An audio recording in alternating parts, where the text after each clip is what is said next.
Bem-vinda a essa etapa, Bruna.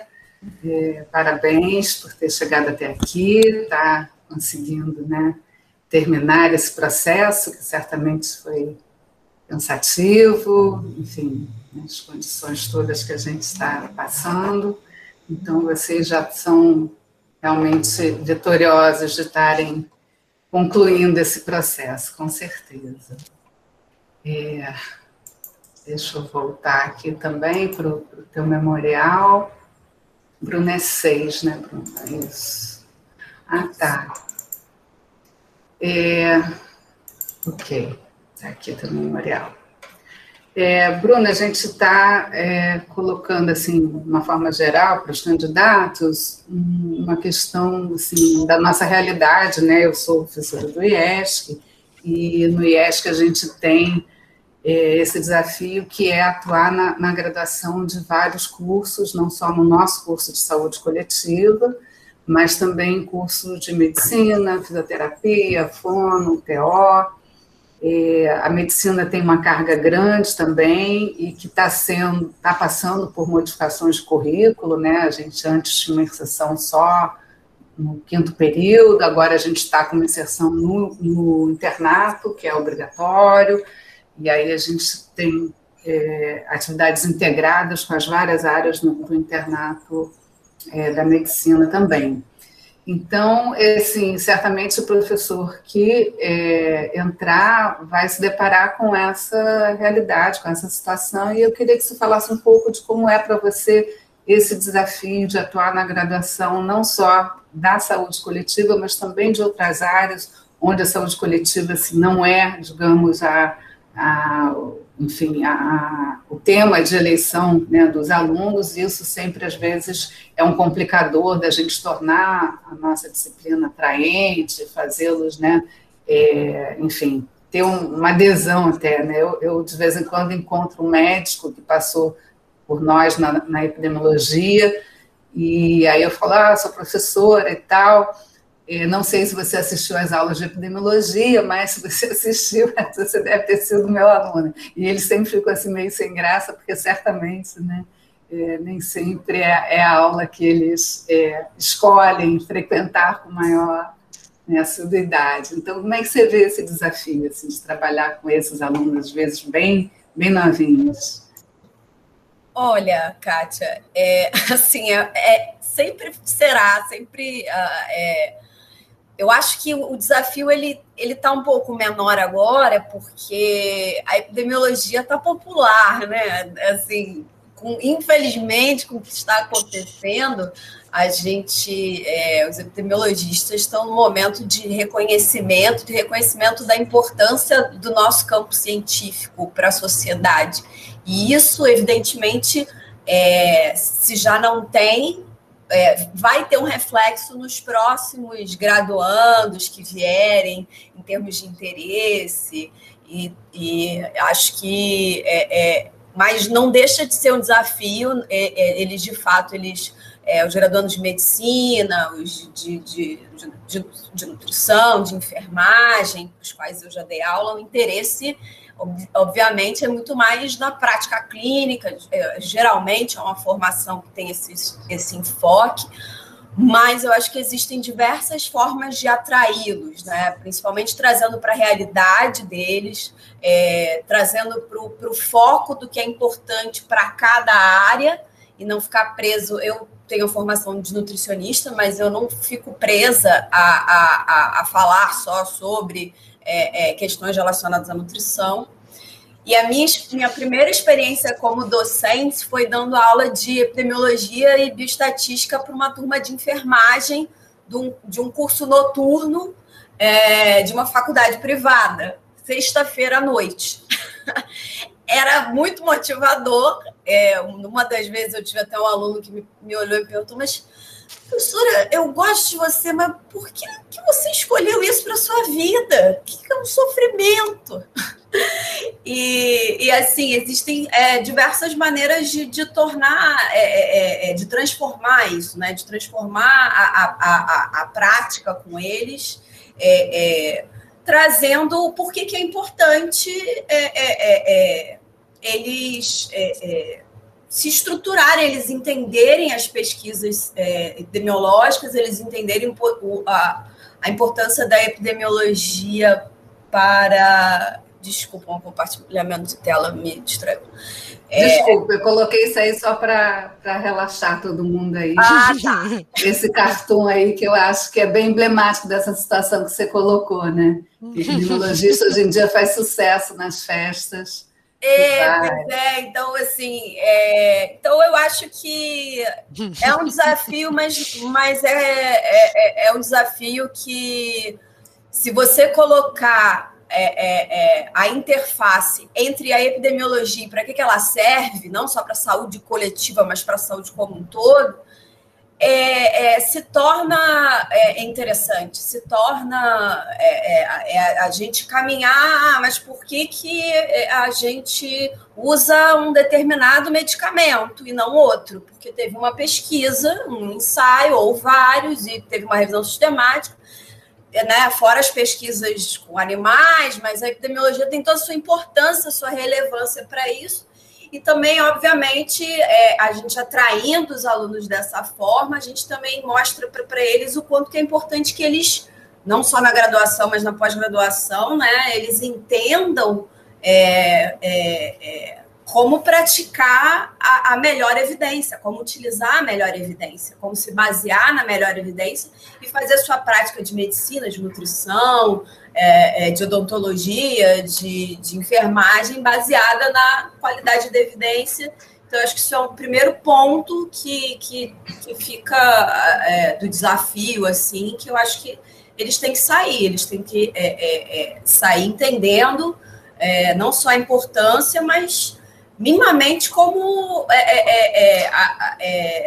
entendeu as evidências para a melhor prática possível para a sociedade.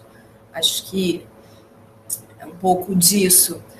Isso me lembra também, eu dei um curso para... Isso acho que não está no meu memorial, mas eu dei um curso para a PUC para uma pós-graduação de medicina focada em pediatria. Eu dei o módulo de epidemiologia.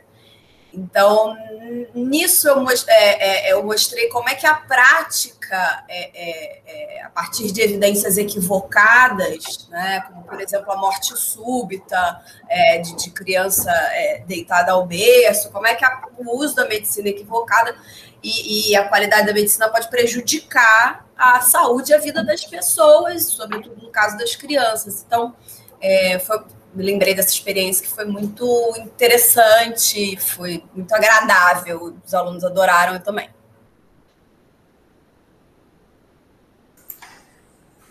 E como é que você vê hoje em dia, assim, quais as ferramentas que você usaria, digamos, para tornar esse ensino, principalmente agora, durante e pós-pandemia, que muita coisa vai talvez ficar, né, num modelo híbrido durante algum tempo, pelo menos. Como é que você vê essa interação usando também esses recursos que a gente hoje em dia foi obrigado rapidamente, né, a dominar e utilizar?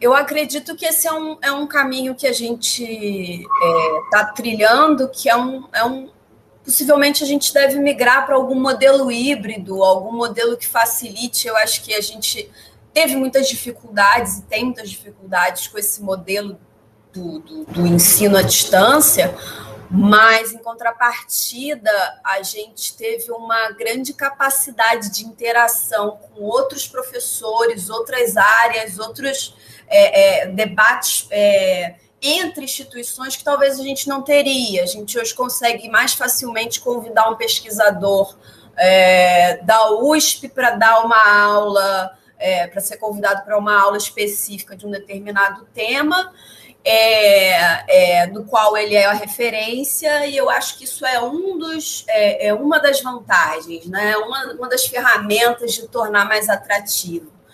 É lógico que o ensino remoto ele tem os seus problemas, existe uma questão da dificuldade de se manter durante muito tempo atento, mas existem uma série de ferramentais que podem ser utilizados, uso de subgrupos de sala. O próprio Zoom ele faz subgrupos de sala, você pode criar subgrupos para discussão de artigos.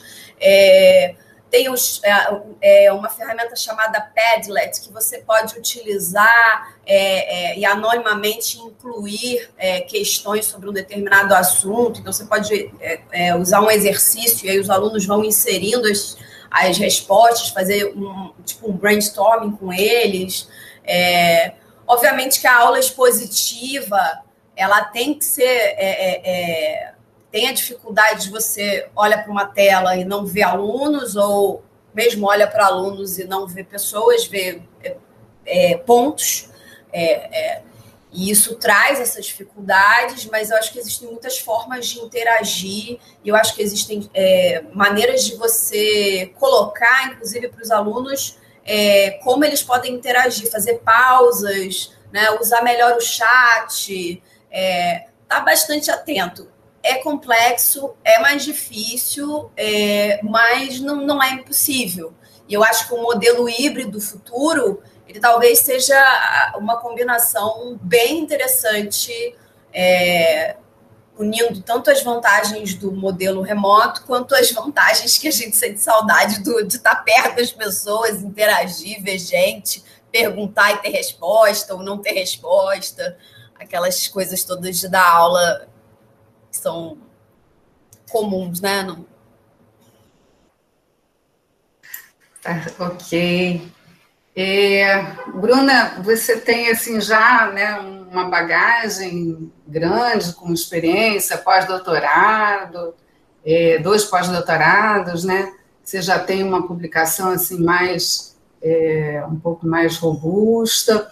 Se você entrando agora na vida acadêmica, tiver que planejar um projeto de pesquisa, buscar financiamento, como é que você vê essa sua área de eleição? Assim, qual seria exatamente, né, a tua área de eleição para desenvolver isso? Como é que você se vê nesse papel assim, de ser agora uma proponente, né, de questões de pesquisa?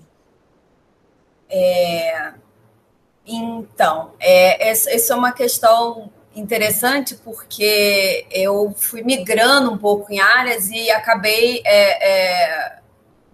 agora eu caminho com 2 áreas que se entrelaçam, que uma é a agenda regulatória da saúde para prevenção de doenças crônicas não transmissíveis, e, por outro lado, eu continuo estudando os determinantes, não só os determinantes dos padrões, não só a avaliação dos padrões alimentares, mas também os determinantes sociais e contextuais, principalmente da obesidade. E um pouco mais agora, mais recentemente, nesse segundo pós-doutorado, eu também venho trabalhando com os dados do Vigitel. Então a gente está avaliando a relação de padrões alimentares com hipertensão, eu e minha orientadora e as ICs. Então a minha ideia é continuar trabalhando com grandes bases de dados, né? Eu usei a POF, estou usando a POF agora, uma nova experiência. Mas eu também não quero deixar de pensar em propostas que avancem nos modelos epidemiológicos, porque uma grande experiência que eu tive na minha formação acadêmica é sobre essa, às vezes, insuficiência metodológica e quanto que a gente precisa avançar. Então, um dos pontos que no pós-doc, o primeiro, que a gente não conseguiu dar continuidade por uma questão de financiamento, a ideia era avaliar os mediadores da relação entre o consumo alimentar e a obesidade, e aí como é que esses mediadores interagiam, fazer através de análise de caminhos, através de modelos de equações estruturais, numa proposta até bastante arrojada, que era fazer uma análise de equações estruturais longitudinal, que é mais complexa ainda. E agora, nesse pós-doutorado, a gente está avaliando os padrões alimentares e a gente também está no caminho de avaliar essas relações dos mediadores, dos caminhos que levam à determinação de doença, entendendo que há limites, se eu estiver falando de um estudo transversal, obviamente, mas que existem questões que a gente não dá conta ainda com os modelos tradicionais, em que a gente ajusta por um número X de variáveis de confundimento, o que é extremamente relevante e fez a gente avançar muito em pesquisa, mas é também um outro campo de pesquisa que eu tenho interesse em avançar.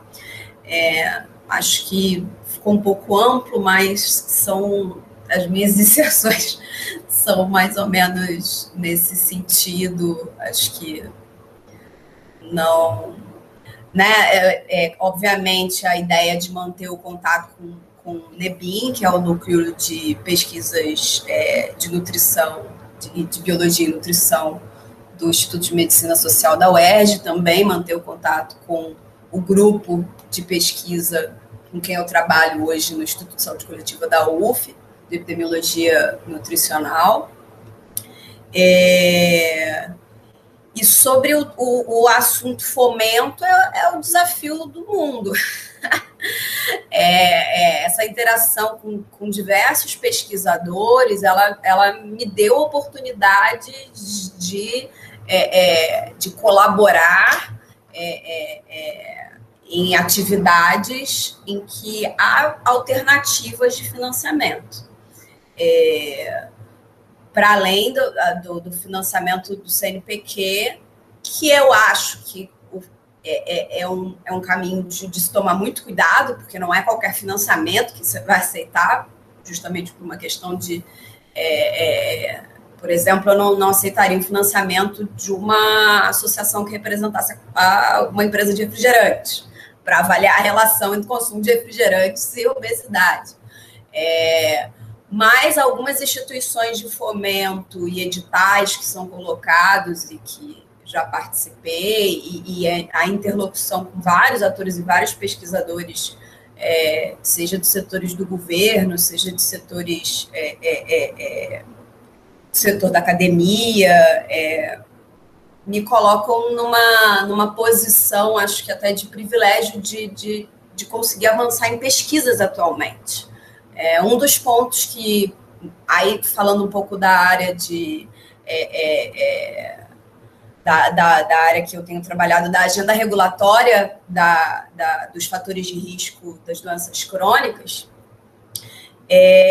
agora eu participo de um observatório que foi criado para avaliar as pesquisas de rotulagem nutricional, para a gente poder avançar com esse processo de rotulagem nutricional frontal no Brasil, que já está caminhando, que é uma medida regulatória bastante reconhecida para a prevenção do consumo inadequado, consumo de ultraprocessados, que é um importante fator de risco para obesidade, para as doenças crônicas.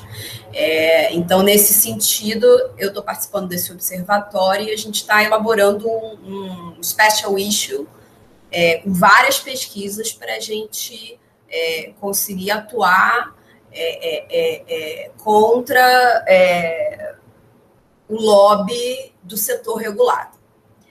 Porque a produção de evidências, ela tem também esse contexto da gente atuar a serviço da população. A gente produz evidência para ter avanços na sociedade em prol da saúde pública, e não em prol de interesses comerciais, interesses privados. Então, essa é uma das inserções. Uma outra que dessas várias inserções de parceria que eu venho tendo com a OPAS. A gente acabou de publicar um relatório que talvez não seria possível se eu não tivesse essa parceria com a ACT, que é uma organização da sociedade civil, e a OPAS, por uma questão de mais facilidade de financiamento, de organização e de interação com esses atores. E, por exemplo, também nessa esteira de produção, uma série de artigos científicos tenho sido convidada para participar com diversos parceiros de várias universidades na área da agenda regulatória, como um artigo agora que foi aceito para publicação, que a gente discute as medidas regulatórias no avanço dos 20 anos da Política Nacional de Alimentação e Nutrição. Além disso, existem uma série de outras parcerias e possibilidades. Eu não vou me estender muito, mas acho que é isso. Ok, obrigada. Não sei se alguém da banca quer colocar alguma questão, fazer algum comentário. Então, tá bom. Obrigada, Bruna, pela tua participação até aqui. De noite a gente tem a divulgação às 19 horas do resultado. Eu que agradeço pelo processo todo. Eu imagino que estejam todos cansados também. E só queria perguntar, às 19 horas isso vai ser divulgado e-mail, site?